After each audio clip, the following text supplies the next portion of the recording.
বিদ্যুৎ নেই, পানি নেই, দ্রব্যমূল্য অনেক বৃদ্ধি হয়ে গেছে, আমাদের সাধ্যের বাইরে, সাধারণ লোকের সাধ্যের বাইরে চলে গেছে।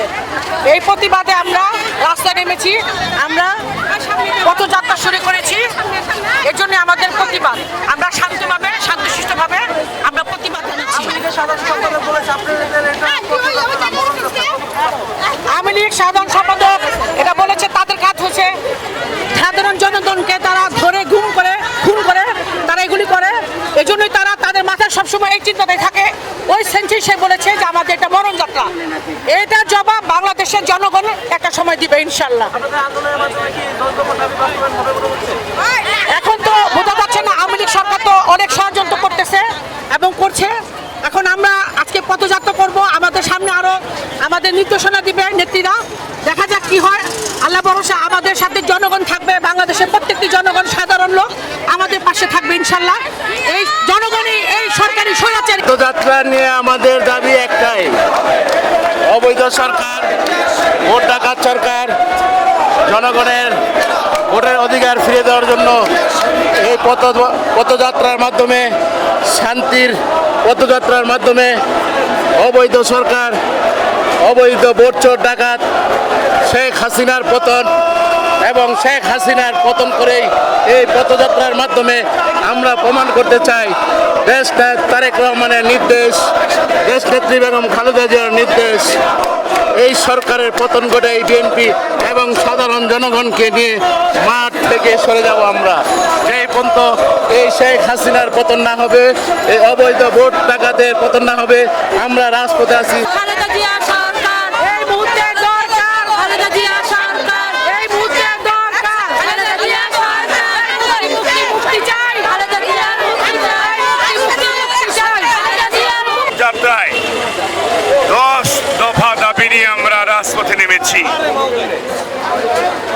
এই আওয়ামী লীগ সরকারের যে সাধারণ সম্পাদক কাউয়া কাদেরের কথা শুনলে আসলে হাস্যকর ব্যাপার হয়ে দাঁড়ায়। উনি বলেছে আমাদের এই পথযাত্রা নাকি মরণ যাত্রা। তাকে দেখেন, আল্লাহ পাক রব্বুল আলামিন জানে কার মরণ যাত্রা কখন হয়। তাই আমরা বলতে চাই ওবায়দুল কাদেরকে, আপনাদেরই মরণ যাত্রা শুরু হয়েছে। এই দেশের জনগণ, দেশ নেত্রী বেগম খালেদা জিয়া, তারুণ্যের অহংকার তারেক রহমান নেতৃত্বে জাগ্রত হয়েছে। আমাদের 10 দফার মধ্যে দফা হলো, দেখেন ইদানিং বিদ্যুতের দাম বাড়িয়েছে, গ্যাসের দাম বাড়িয়েছে, আমাদের দৈনন্দিন দ্রব্যমূল্যের দাম বাড়িয়েছে। বলেন তো আমাদের আয় বরকত বেড়েছে? আমাদের আয় বেড়েছে? আমাদের বেতন বেড়েছে? ওই বোনদেরকে বলেন বেড়েছে? বাড়ে নেই। আমরা জনগণের জন্য রাজনীতি করি।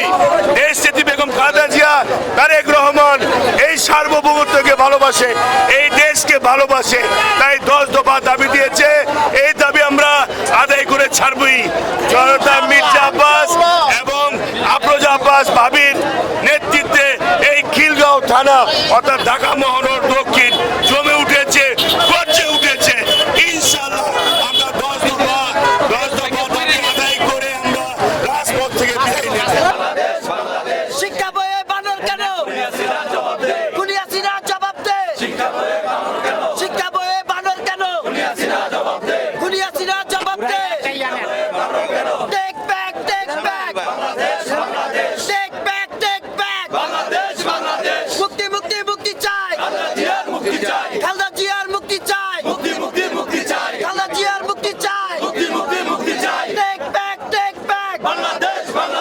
এখন পথযাত্রাটা হলো আমাদের এই ফ্যাসিস্ট সরকারের বিরুদ্ধে ধারাবাহিকতা, যে আন্দোলন সংগ্রাম যেভাবে ধারাবাহিক আগাচ্ছিল জাতীয়তাবাদী দল বিএনপি আমাদের এই দেশ ও জাতির কল্যাণে। আপনি দেখেছেন আমাদের নিত্য প্রয়োজনীয় জিনিস কিভাবে দাম বেড়েছে। একটি ফ্যাসিস্ট সরকার, ভোট চোর সরকার 1 মাসে 2 বার বিদ্যুতের দাম বেড়েছে, যার জন্য সারা বাংলাদেশের মানুষ এখন আতঙ্কিত।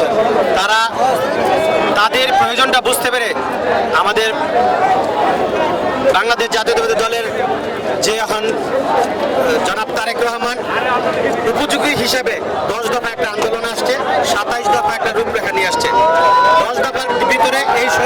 বেতন আছে এবং জনগণের জন্য নিত্য প্রয়োজনীয় দ্রব্যমূল্য উদ্যোগীদের জন্য প্রতিবাদ আছে। তারই একটি আন্দোলনের একটি কর্মসূচি পথযাত্রা। এই পথযাত্রার মাধ্যমে আমরা এই ফ্যাসিস্ট সরকারকে উৎখাত করব। এই পথযাত্রার মাধ্যমে আমরা এই যে আপনারা দেখেছেন শিক্ষা ব্যবস্থার অবস্থা কি করেছে তারা আসলে এখন উন্মাদ হয়ে গেছে। এই উন্মাদের মাধ্যমে দেশের জনগণের কথা তারা চিন্তা করছে না। আপনারা দেখছেন এদের মন্ত্রীরা এরা কি বলে না বলে, আপনাদের মাধ্যমে ওদেরকে বলতে চাই, আপনারা আপনাদের পরিবারকে জিজ্ঞেস করেন যে আপনারা কি বলতেছেন টিভির সামনে, মানুষ জাতি কি বলতেছে আপনাদেরকে। এদেশের প্রধানমন্ত্রী ভোট চুরি করে যে বাবা উনি তো প্রধানমন্ত্রী হচ্ছে, উনি নিজে মিডিয়ার সামনে বলতেছে ভোট চোরকে কেউ ভোট দিবে না। আমি বলতে চাই আপনি একটু আপনার নাতি নাতকুর যারা আপনার বংশধর আছে তাদেরকে জিজ্ঞাসা করেন, আচ্ছা আপনি ভোট চোর কাকে, মিনিংসটা কি?